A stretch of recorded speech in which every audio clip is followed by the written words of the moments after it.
Yes. Hola, hola, ¿qué tal amigos? Mi nombre es Emilio Acosta, soy miembro de Venezuela Provincial y bueno, hoy contamos con un invitado muy especial. Se trata nada más y nada menos que de Óscar J. Castro. Es nacido en Ferrol, en Galicia. Él es profesor, músico y novelista. En el año 2016 inicia su carrera literaria con la primera parte de la trilogía El siglo de acero, que es de HRM Ediciones, que es una novela histórica que narra las aventuras de Martín de la Vega y Alfonso Duarte, el portugués, soldados de los tercios españoles, ¿no? A través de escenarios tan representativos de la época como puede ser Italia, el Mediterráneo, las guerras de Flandes o la peligrosa Villa y Corte de Madrid, ¿no? En el año 2019 publica Días de Infierno y Gloria sobre la figura de María Pita y la defensa de La Coruña contra la Armada Inglesa de Sir Francis Drake, obra que le valió el premio de narrativa 31 de enero tercios, el 31 de enero del 2020, ¿no? Y en el 2021 publica su última novela que se llama Sol de Sangre, una novela que está inspirada en los combates de Cagayán en las Islas Filipinas y hasta ahora es su novela de mayor éxito hasta el momento, ¿no? En cuanto a público y en cuanto a crítica. Así que sin más, bienvenido Héctor a Venezuela Provincial. Muy buenas tardes, Emilio. Un placer para mí estar aquí charlando con vosotros y con todo el que nos quiera escuchar. Para mí es un verdadero honor y bueno, espero que mi intervención pues, pueda ser amena y que sea interesante para pasar aquí un buen rato, ¿verdad? Correcto. Bueno, antes que nada, Héctor, nos gustaría saber el proceso de documentación que tuviste para escribir esta novela de Sol de Sangre, ¿no? ¿En qué lugares investigaste? Si fuiste a archivos. Cuéntanos un poco de ese proceso. Sí. Bueno, pues Sol de Sangre, como bien has dicho ahora hace un momento, es mi última novela que se publicó el pasado mes de mayo. Bueno, de hecho la tengo aquí, la tengo muy a mano. Ujú.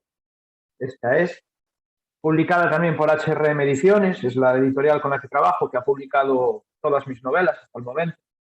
Y, y el caso es que yo cuando recibí el premio de 31 de enero tercios, yo fui a recogerlo a la Universidad Complutense de Madrid, que es cuando hicieron allí los actos donde nos entregaron los premios, y allí estaba un divulgador histórico también que yo sigo desde hace muchos años, que se llama Carlos Canales. No sé si os resulta familiar el nombre de Carlos Canales.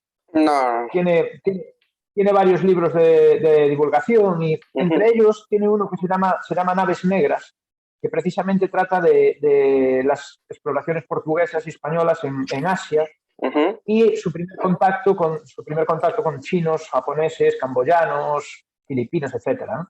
Entonces, yo cuando leí ese libro, ya hace bastantes años, me di cuenta que cuando leí el capítulo que trataba los combates de Cagayán entre los españoles y los japoneses, yo me di cuenta de que ahí había una buena novela de aventura. De ahí se podía extraer una estupenda novela de aventura. Entonces, yo ya le estaba dando vueltas y cuando terminé el libro de María Pita, Ujú. decidí que iba a hacer una novela sobre los combates de Cagayán. En ese momento lo tuve claro. Dije, bueno, pues este es el momento, me voy a poner ahí. Entonces, cuando fui a recoger el premio, estaba Carlos Canales allí también, en la entrega de premio. Entonces yo me presenté y hablé con él y le dije, oye Carlos, mira, yo te sigo desde hace muchos años y he leído el libro de Naves Negras y se me ha ocurrido hacer una novela sobre esto de los combates de Cagayán, que tú te has documentado mucho y has estudiado este tema. Entonces, Carlos Canales, con una simpatía sin par y con un altruismo sin igual, pues me dio un montón de información que él había Ujú. recopilado a lo largo de los años. Entre ellos, pues las tres crónicas que se conservan sobre los combates de Cagayán, las tres crónicas de la época que existen. Hay muy poca información, sobre los combates Ujú. de Cagayán. Es una cosa, digamos que no es una batalla muy grande, no es Lepanto, no es la batalla de Tenochtitlan, ¿no? Es una cosa pues, que fue un poco menor. Entonces, solamente se conservan tres crónicas españolas y muy cortitas. pero que nos dan una idea muy buena de cómo se desarrollaron los acontecimientos. Entonces, yo a partir de esas 3 crónicas, yo cotejando esas 3 crónicas, que una es la crónica de Fray Cristóbal de Salvasierra, que fue el capellán de la Orden de Predicadores que estuvo en la expedición. Esa crónica es de primera mano porque fue el capellán que estuvo allí, ese hombre estuvo allí. Lo que pasa es que la crónica está inacabada porque él se murió en la expedición del Cagayán. Entonces la crónica está inacabada y después tenemos la del gobernador de Manila, la de Gonzalo Ronquillo de Peñalosa, que es, él envió un informe a Felipe II contándole lo que había ocurrido en los combates de Cagayán. Y después un funcionario de allí, de la Capitanía General de Manila, se llamaba Gaspar Román, que bueno, eso era muy típico en España, dejaban una crónica de los sucesos más importantes que habían ocurrido a lo largo de ese año, ¿no? Entonces, él deja un par de páginas escritas sobre los sucesos del Cagayán también. Entonces, yo cotejando estas tres crónicas, de ahí saqué la novela, porque la novela lo que cuenta son hechos reales. Yo no inventé hechos, digamos, lo que se cuenta es real. Yo después aporté ficción en cuanto a la relación entre los personajes, algunas cosas así, ¿no? Cómo se desarrollan las batallas o tal. Pero Sí, los hechos que la cuentan, narrativa. exacto, pero los hechos que cuentan están sacados de la crónica, son hechos reales y sus resultados son los hechos reales de verdad. Entonces yo, bueno, a partir de ahí la construí y también después pues me basé mucho ya en la literatura de aventuras, pues que nos puede sonar a todos y todos podemos conocer, que ya son pues esas novelas de piratas de Salgari o de Rafael Sabatini, ¿no? La novela clásica de aventuras. Entonces yo intenté hacer una novela que estuviera apadrinada por esas crónicas del siglo XVI, que tuviera ese sabor a la crónica antigua y a la vez pues estuviera muy influida también por ese relato ameno de aventuras, ¿no? que todos hemos leído alguna vez. Correcto, Héctor. Sobre este capítulo de las batallas de Cagayán, hay mucha gente que pone en duda de que eran japoneses, ¿no? Muchos dicen que pudo haber sido piratas chinos, otros sostienen de que es una mezcla de varias nacionalidades, que pueden ser japoneses, coreanos, malayos y chinos también, ¿no? ¿Qué opinión tienes tú sobre al respecto? Bueno, en las crónicas españolas, por lo menos en las crónicas, en las 3 les llaman piratas del Japón. Eso está clarísimo. En las crónicas españolas los llaman piratas del Japón. Y de hecho Carlos Canales ha investigado quién fue Taifusa, el jefe pirata, y muy probablemente fue un mercader de la isla de Shikoku, del Japón. Lo que pasa es que un mercader que se arruinó por alguna de estos devenires de las guerras civiles que había en Japón, entonces se dedicó a la piratería. Lo que pasa es que él operó mucho en las costas de China, porque los piratas japoneses operaban mucho en las costas de China, porque ahí había un montón de cosas que robar. Y además había un montón de chinos que podían engrosar sus filas. Entonces, sí que es verdad que en su armada seguro que había chinos, había malayos, había camboyanos, había gentes de otras naciones. Pero vamos, el jefe pirata era japonés y el grueso de la fuerza eran japoneses, venían del Japón y los españoles así los llaman, piratas del Japón. Sí, se suele decir también que Taifusa era un ronin, ¿no? Sí, eso yo sí que creo que no es cierto. Eso no es cierto. No había sido samurái ni nada de eso. Él había sido un mercader, un tipo con mucho dinero.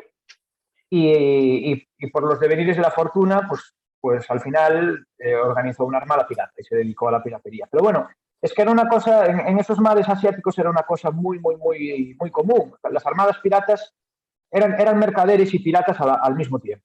Se dedicaban a ambas cosas, se dedicaban al mercado, al comercio, se dedicaban al contrabando y se dedicaban a la piratería.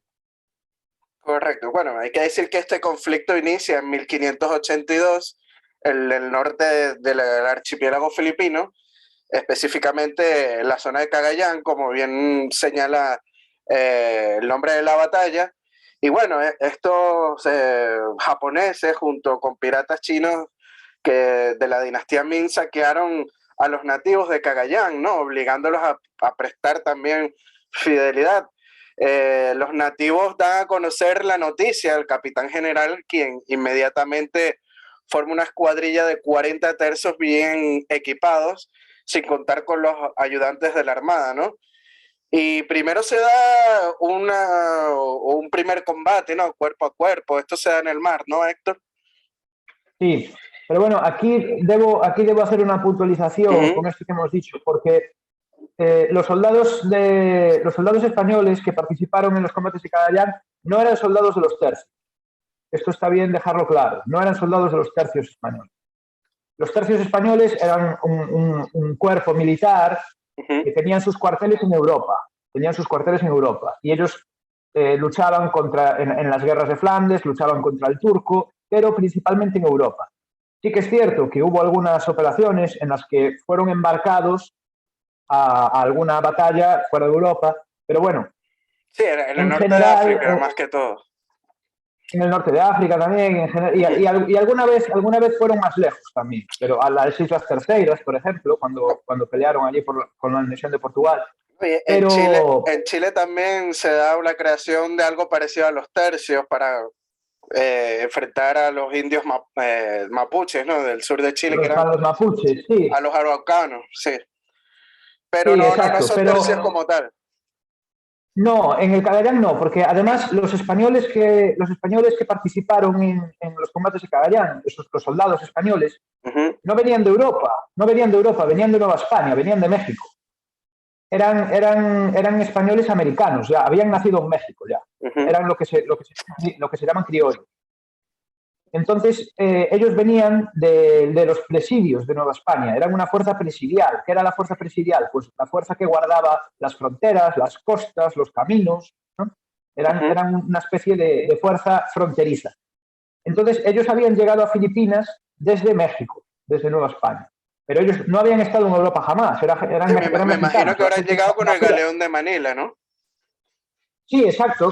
Con los primeros viajes del galeón de Manila eran soldados que venían de Nueva España. Además, desde que se creó la ruta del galeón de Manila, desde la gobernación de Manila piden soldados a Nueva España. Decir, oye, que esto de Manila hay que conservarlo, es un enclave muy importante, necesitamos una guarnición aquí.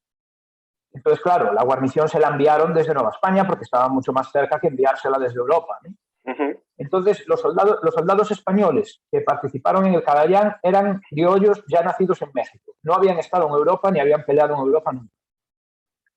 Y junto a estos, que eran unos 60, más o menos, un número aproximado, unos 60 soldados criollos de Nueva España, se sumaron unos 200 tagalos filipinos, que eran aliados de los españoles, ya desde la fundación de Manila.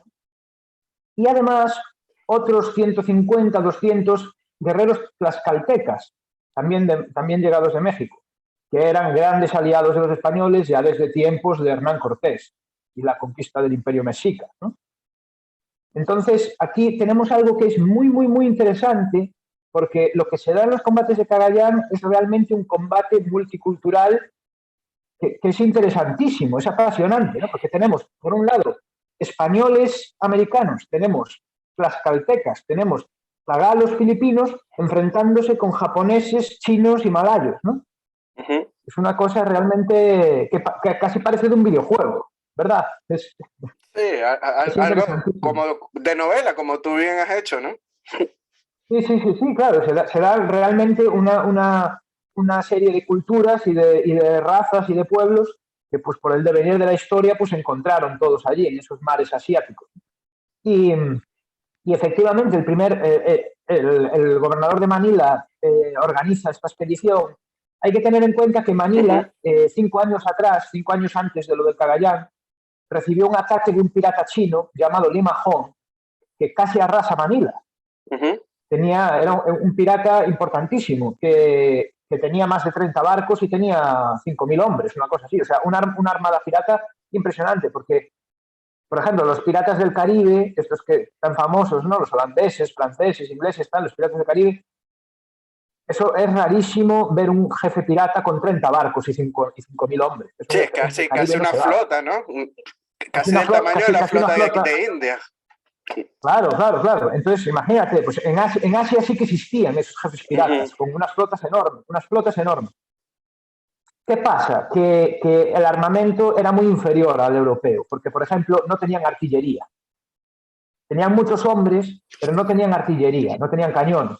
ujú, Entonces, eso los dejaba en una clara desventaja, ¿no? Pero este pirata, Lima Hong, que atacó Manila en el año 76, el siglo XVI, eh, claro, por poco la raza. En Manila consiguieron rechazarlo y consiguieron expulsar a Lima Hong, pero cuando empezó Taifusa a atacar los primeros pueblos del Cagayán, del norte de Filipinas, claro, el ujú. gobernador de Manila se alarmó porque temió que este Taifusa organizara una flota y atacara Manila también, ¿no? Entonces se apresuró a enviar esta expedición. Y el primer encuentro fue con un junco, se encontraron un junco japonés, Ujú. un junco pirata. Entonces los españoles iban en dos barcos, iban en una galera, en un bergantín, y luego llevaban 5 sampanes, que son como unas embarcaciones menores, que eran para llevar bastimentos, para llevar armamento, para llevar más hombres. Eran, digamos, unas embarcaciones auxiliares. Y entonces los españoles atacan a este barco pirata, pero se encuentran que los japoneses se resisten muchísimo, o sea, les cuesta mucho rendirlos. Y de hecho los De tienen que hecho, matar. perdona que te interrumpa, creo que hasta habían construido una Sí, fortificación en tierra, ¿no? Estos piratas japoneses. sí, pero posteriormente, eso en el río Cagayán, eso fue en el Ujú, río Cagayán. Pero este barco llevaba unos 200 japoneses, más o menos, ¿no? Unos 200 piratas. Pues tuvieron que matarlos a todos, solo sobrevivieron 18. O sea, los japoneses no se rendían, ya estaban perdidos y no se rendían. Entonces, claro, eso fue un golpe bastante grande para la moral de los españoles porque se dieron cuenta de que se estaban enfrentando a un enemigo realmente duro, ¿no? Que si bien su armamento era inferior, porque como digo, no tenían artillería, sí que tenían algunas armas de fuego que habían intercambiado con los portugueses, tenían algunos bien. arcabuces, pero bueno, no los sabían utilizar demasiado bien, utilizaban sobre todo el arco, utilizaban arcos, utilizaban granadas de fuego, o sea, lo que se llaman alcancías, que eran Ujú. como unas granadas que tenían aceite dentro y al romper echaban alquitrán ardiendo, ¿no? Tenían cosas así, pero era un armamento bastante primitivo en comparación a las tácticas ya utilizadas Y por los españoles, ¿no? En llevaban esa época. también katanas, ¿no?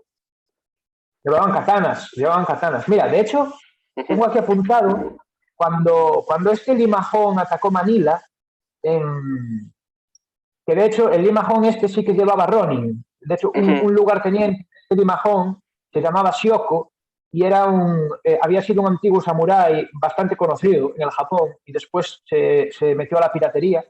Y este era lugarteniente de Limajón, el Shioko. Shioko murió durante el asalto a Manila y de hecho su armadura, la armadura que llevaba de samurái, estaba a disposición en la armería de Manila, la tenían allí guardada. Y aquí hay una descripción para que veas cómo describieron los españoles a los japoneses, Ujú. bueno, a la armada de Limajón, que estos eran en su mayoría chinos, ¿eh? Pero bueno, también tenían japoneses, camboyanos, lo que digo.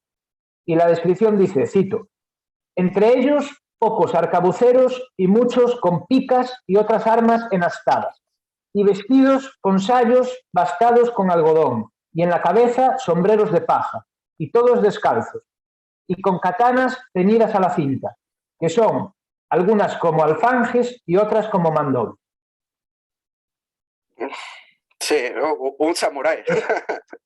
Sí, sí, esto es, pues yo siempre digo, seguro que mucha gente, y seguro que mucha gente que nos escuche, han Ujú, visto la película de los siete samuráis. ujú, Bueno, pues los 40 bandidos que atacan el pueblo en los siete samuráis, ¿no? ujú. Pues esta armada pirata, pues eran así. Eran como esos bandidos que salen ahí en la película. Serían ese estilo. Una vez que ya, o sea, suceden estos intercambios, estos conflictos armados entre los japoneses y las fuerzas hispánicas, pues se da esta gran batalla en el río Cagayán, ¿no? Que ya habían construido una fortaleza como hemos mencionado antes. Había alrededor de un contingente de 1000 japoneses, ¿no?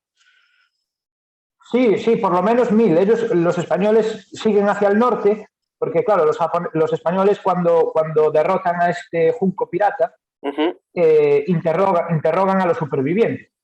Entonces, los supervivientes les dicen que Taifusa está en el norte, donde está el río Cagayán, y que ahí ha construido un fuerte. ¿Y dónde está? Entonces, los españoles se dirigen al norte. Y cuando están llegando al río, se encuentran con la flota de Taifusa, que está llegando también. Entonces, se encuentran la flota de Taifusa de frente. ¿Qué pasa? Los españoles ven que Taifusa viene con 15 barcos. Los españoles eran 2 barcos. Deciden que no van a luchar en el mar porque hay mucha desproporción. Entonces los españoles se meten en el río, la flota de Taifusa les viene detrás, los españoles se meten en el río y deciden desembarcar. ¿Esto por qué? Porque no querían que los japoneses los rodearan estando en los barcos, porque tenían miedo de quedarse sin agua. Entonces, si se quedaban sin agua, no tenían nada que hacer, ¿no? Entonces decidieron desembarcar y buscar un sitio en tierra donde pudieran cavar un pozo. Como estaban al lado de un río, pues les fue muy fácil, ¿no? Entonces desembarcaron y cerca del río se asentaron en una colina, cavaron un foso, pues cavaron un pozo para tener agua y hicieron unas defensas, como unas trincheras, con estacas, con sacos, con arena, etc. Entonces los españoles se quedaron ahí esperando a los japoneses. Y efectivamente Taifusa los rodeó y durante una semana los estuvo atacando. ¿Qué pasa? Que los españoles cogieron las piezas de artillería pequeñas que había en los barcos, las grandes no, claro, pero las pequeñas, cogieron 4 piezas de artillería, entonces las pusieron allí en la trinchera y las ocultaron, con ramas, con capotes, las ocultaron. Entonces, cuando los japoneses dieron el primer ataque, los españoles les dispararon una descarga de metralla con las piezas de artillería y les hicieron muchísimas bajas, ¿no? Entonces, los japoneses se escaparon, se retiraron. Entonces estuvieron esperando a que lloviera, porque los japoneses creían que al llover las armas de pólvora de los españoles se iban a inutilizar. A perderse. Entonces, claro, sí. Claro. Entonces los japoneses ahí se fiaban en su superioridad numérica, porque ellos eran 1000 o más de 1000 y los españoles eran 300 y algo. Entonces eran una desproporción de más de 3 contra 1, ¿no? Entonces los japoneses pensaban que así, al cuerpo a cuerpo, pues que iban a vencer. ¿Qué pasa? Que al quinto día llovió y efectivamente Taifusa ordenó atacar a sus hombres, pero los españoles formaron con las picas y tal, y al cuerpo a cuerpo los japoneses también perdieron. Dieron hasta 3 asaltos a lo largo de un día, dieron 3 asaltos, pero no fueron capaces de romper la formación de los españoles. Sí, que era una formación de tipo tortuga, ¿no? Sí, con las picas, como un erizo. Por esas picas de 4 metros, claro. Sí. Y además hay un detalle muy interesante que viene en la crónica, que cuando fue el combate naval, el capitán español vio que los japoneses agarraban las picas para inutilizarlas, entonces que otro japonés viniera y atacara con su katana, ¿no? Entonces lo que hizo fue engrasar con sebo, engrasar las picas para que los japoneses no las pudieran agarrar, para que les resbalaran. Entonces, nada, los japoneses no fueron capaces de derrotar y sufrieron pues 400, claro, 500 bajas intentando. No, y todo esto mientras simultáneamente los arcabuceros y mosqueteros pues realizaban las descargas, ¿no? Los disparos. Hay que decirlo así. Sí, porque además había... los japoneses pensaban que con la lluvia se iban a inutilizar las armas de fuego, pero no fue así, porque los españoles tenían métodos para guardar la caja de la pólvora, ¿no? Tenían métodos, entonces pudieron disparar igual. Entonces, después de estos sucesos hay que decir que al ver que Taifusa todo perdido, ¿no? Pues decide entrar en negociaciones con Juan Pablo de Carrión, que creo que se llamaba el líder del ejército hispano, y después de varias propuestas realizadas por el líder de los Ronin, todas fueron negadas por Carrión, y solamente Sí, de hecho, le dio la opción de marcharse, ¿no?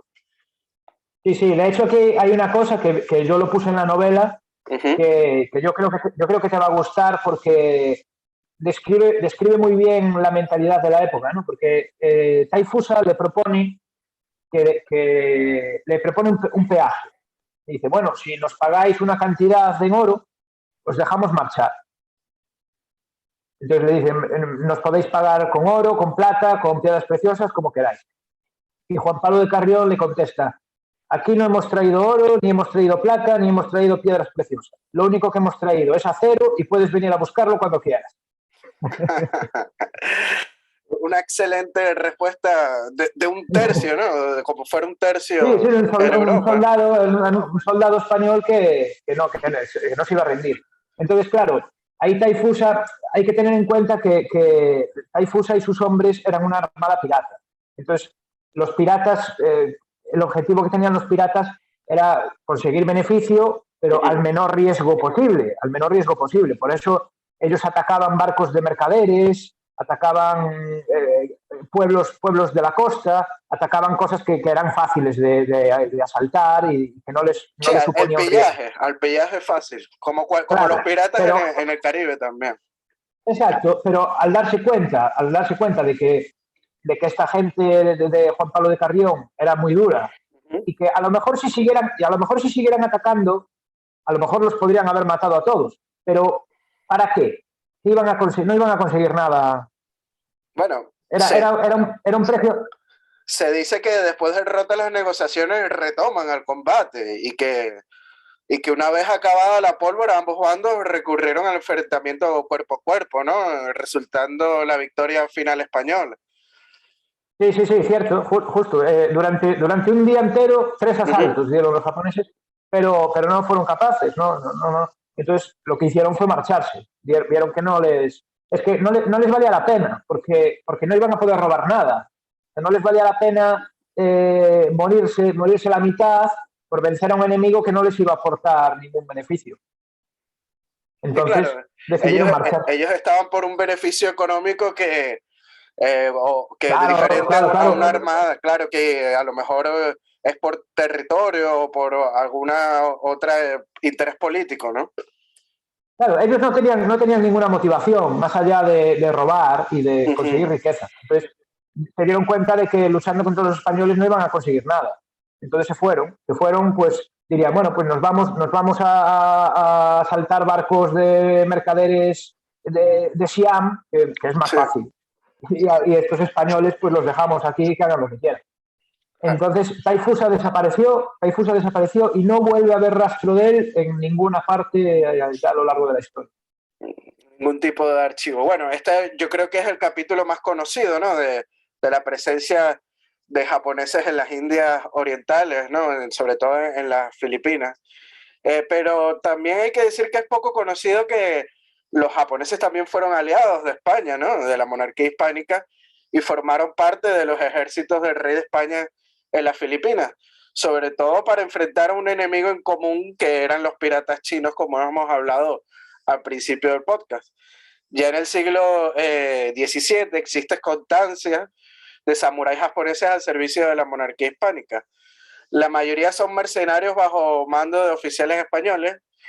En la batalla de Manila, pues participan algunos del lado español. También en la sofocación de la rebelión de los anglayeses, que eran comerciantes chinos en Manila en el año de 1606. Y quizá formasen también parte de la expedición hispana de castigo contra la base pirática que estaba en la isla de Formosa, lo que hoy en día es Taiwán, ¿no, Héctor? Así es. Esto, a partir de esos años, que ya son, pues mira, lo de Cagayán es de 1582, y a partir de 1585, 1586, por ahí, pues las relaciones con los japoneses también empiezan a cambiar. Y claro, estamos hablando de un lugar que era las Filipinas. Las Filipinas era un lugar donde había muchísimo comercio, porque Manila, digamos que era un enclave que estaba entre Asia y América, ¿no? Entonces, era un punto ahí en común en el que se juntaban muchos reinos. Pues estaba España, estaba Portugal, estaba China, estaba el reino de Siam, estaba Japón, Sí, y la todos primera estaban... globalización mundial. Exacto, había un montón de reinos que interactuaban entre ellos. Pero claro, como ocurre siempre, como ocurre en el Mediterráneo también, en los mares donde hay mucho comercio, hay mucha piratería. Eso es así, lógica, ¿no? Entonces, los chinos, los japoneses, los españoles, los portugueses, digamos que todos se aliaban con todos y luchaban todos contra todos dependiendo. Unas veces los piratas eran chinos, otras veces los piratas eran japoneses, otras veces los piratas eran malayos, pues como coincidieran. Y los españoles contaron con la ayuda de mercenarios japoneses, como bien dices. En la jornada a Camboya hubo también una expedición española a Camboya en el año 1595. Y el dominico que escribe la crónica, Gabriel Quiroga, dice que fueron 40 mercenarios japoneses, que de hecho dice, vinieron 40 mercenarios japoneses que en la guerra pecan de audaces. Eso es lo que le dice, o sea, que suponía que eran muy arriesgados, ¿no? Eran muy intrépidos, en la guerra pecan de audaces.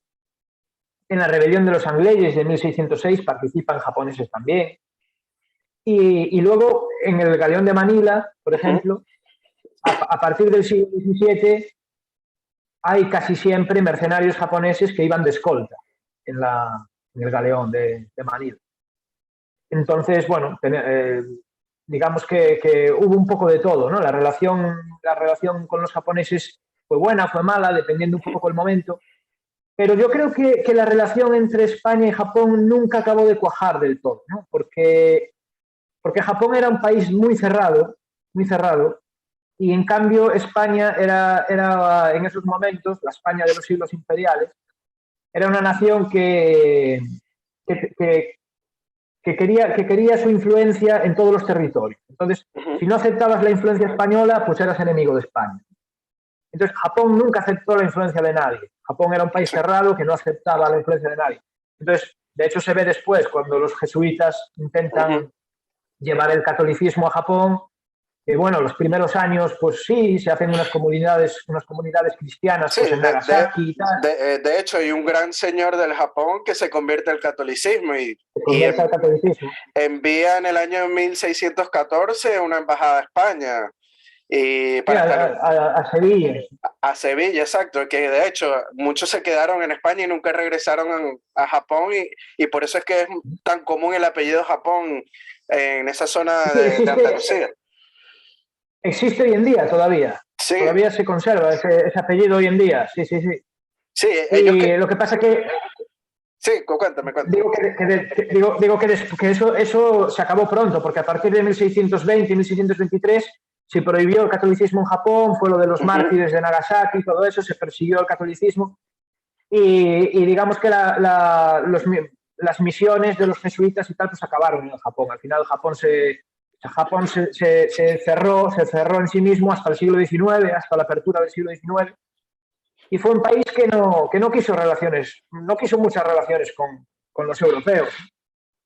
Sí, de hecho, hay una buena película que se la recomiendo a los oyentes que se llama Silencio, con Liam Neeson, que cuenta un poco de lo que padecieron estos sacerdotes jesuitas durante esta época en el Japón, ¿no? Que fueron perseguidos y muchos obligados a apostatar de su fe católica. Claro. Mira, hay una frase que viene en la novela que yo creo que es muy representativa de esto que estamos hablando, que Juan Pablo de Carrión, cuando habla con el gobernador de Manila, hablan de la posibilidad de entablar relaciones con el Japón y de enviar misioneros a Japón. Lo que pasa es que Juan Pablo de Carrión, que ya había conocido a japoneses a lo largo de la historia, le dice, los angleses y los tagalos ya son españoles en sus corazones, pero los japoneses no lo serán jamás. Sí, es decir, que los japoneses no dejaban influencias extranjeras en el Japón, ¿no? Sí, una cultura muy cerrada y muy orgullosa era muy cerrada. De lo que ellos son. Bueno, sabes que nosotros en Venezuela Provincial pues hicimos un artículo hablando de estos mercenarios japoneses que engrosaron las filas del rey. Y bueno, en nuestras investigaciones observamos algunos documentos en el Archivo General de India que señalan la participación japonesa en los ejércitos hispanos. Y bueno, voy a leer algunos extractos de la documentación que encontramos y dice: con la identificación de Filipinas, legajo 35, número 68, de Manila, del 18 de diciembre de 1603, don Pedro, viéndoles allí, ordenó al capitán Juan Suárez Gallinato, soldado muy antiguo y de gobierno, que saliese fuera con 150 españoles arcabuceros y pica hasta 400 japoneses y algunos naturales, y que procurase trabar con ellos una buena escaramuza. La escaramuza se engrosó por el rey y por algunas troneras salieron con orden del alférez Juan de Guerra de Cervantes, que los del capitán Asqueta, que tenía aquel puesto en la compañía a su cargo, soldados japoneses y naturales. En otro documento del año 1615 se afirma: el título de coronel del tercio de infantería de la nación japona, que iba a la jornada del estrecho de Singapura, para el capitán Francisco Moreno Donoso, dado por el gobernador don Juan de Silva. Aquí vemos que era común, ¿no?, en estos ejércitos hispanos de la época, la presencia de japoneses dentro de la soldadesca. Sí, sobre todo en los primeros años del siglo XVII, que fue cuando hubo la mayor época de relaciones entre españoles y japoneses, que, como bien decías, hubo varios nobles, varios daimios japoneses que se bautizaron en la religión cristiana. Sí, de hecho hay uno muy famoso que tiene un cuadro y todo con un galeón atrás, que es de nombre Hasekura Tsunenaga. Es muy famoso. Ese fue a Roma, ese fue a visitar al Papa. Creo que era Gregorio VIII, creo que era el Papa que estaba en ese momento. Y ese noble japonés llegó a ir al Vaticano a hablar con el Papa. Y sí, yo creo que es el samurái, porque era samurái más famoso de esa expedición, y él abrazó la fe cristiana. Así es. Entre otras cosas. Bueno, Héctor, ya no sé si quieres contarnos algo más sobre los japoneses en las Indias Orientales que se nos haya quedado por fuera. Bueno, yo creo que está bien señalar una cosa, porque con esto de los combates del Cagayán, muchas veces, lo de los combates del Cagayán ha creado un montón de expectación en Internet, y hay un montón de artículos, hay un montón de noticias equivocadas, que hablan de una batalla entre tercios españoles y un ejército de samuráis, y esto no es así, no fue así. Y también hay que tener en cuenta que se da esa discusión muchas veces entre esa confrontación del arte de la guerra japonés, ¿no?, y el arte de la guerra español. Pero yo creo que en esa época no hay duda de que técnicamente las armadas europeas, tanto las portuguesas como las españolas, o como cualquiera de las sí, la holandesa, que tenía mucha presencia en las Indias. Cualquier potencia europea, tácticamente, técnicamente, era superior al arte de la guerra japonés. Aunque los japoneses, y por supuesto los samuráis japoneses, han sido siempre una cultura guerrera, ¿no?, por excelencia, y unos excelentes guerreros. Pero el problema que tenía el Japón es que, al ser una cultura tan cerrada, los japoneses solo tenían experiencia en enfrentarse contra otros japoneses, o en estos casos enfrentarse pues contra pueblos o chinos o camboyanos o tal, que no tenían mucha experiencia en el arte de la guerra en ese sentido como tenían los europeos. Pero ¿qué pasa? Cuando los portugueses primero y los españoles después llegan a Japón, hay que tener en cuenta que los españoles, por ejemplo, habían recorrido todo el mundo antes de llegar a Japón. Los españoles se habían enfrentado contra berberiscos, contra turcos, contra franceses, contra venecianos, contra holandeses, contra cientos de clases de indios, contra chinos, contra camboyanos. Entonces los japoneses, para ellos, fueron otros más.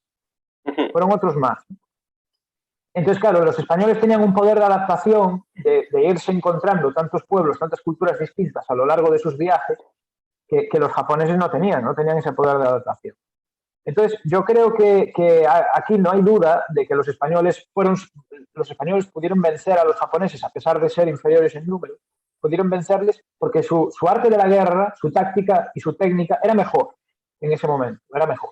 No, Y la y prueba contaba con una irrefutable, tecnología superior también. y yo creo que además la prueba irrefutable es que a partir del siglo XVII los japoneses empiezan a copiar las tácticas europeas. Empiezan a utilizar arcabuces, empiezan a utilizar Sí, cañones, empiezan a de utilizar hecho, pizzas. hay documentación que señalan que de aquellos arcabuces que le compraron a los comerciantes portugueses, ellos después las reproducían y las fabricaban en el Sí, Japón, a su manera, claro, a a su su manera, manera, sí. hacían inversiones pero utilizaron esas tácticas, empezaron a poner infantería con picas, infantería con arcabuces. Entonces, ese contacto con los europeos cambió el arte de la guerra en Japón. En cambio, los europeos a los japoneses no los copiaron en nada. ¿Te das cuenta? Entonces, aquí siempre la cultura débil es la que copia la fuerte. Nunca es al revés, ¿no? No, sí, de hecho, en el siglo XIX pues empiezan a traer gente de Estados Unidos y de Inglaterra y de otras potencias para poder modernizar su Claro, ejército, ¿no? claro. Eran grandes guerreros, los japoneses eran grandes guerreros y tenían una cultura guerrera muy importante. Lo que pasa es que sus tácticas, su arte de la guerra estaba completamente desfasado en el siglo XVI. Ellos combatían todavía como en el siglo XIII, en el siglo XIV, seguían combatiendo así. Y Sí, eso un en ejército Europa, pues claro, medieval prácticamente. era un ejército medieval, exacto. Y eso en Europa, pues ya no, ya estaba superado. Sí, sí, bueno, como bien dices, hay muchas fábulas dentro de los capítulos de Cagayán, que se ha difuminado a veces la verdad histórica y por eso es que me gustó haberte tenido el día de hoy, ¿no? Para que nos aclararas todas esas dudas que existen en torno a este tema. Y también, bueno, quería comentarte para los oyentes de Venezuela Provincial y nuestros seguidores, ¿en dónde pueden conseguir tu novela? Pues desgraciadamente mis novelas no se editan en formato físico, no están en las librerías de Hispanoamérica. Espero que el día de mañana pues alguna editorial de Hispanoamérica le interese editar mi catálogo allí.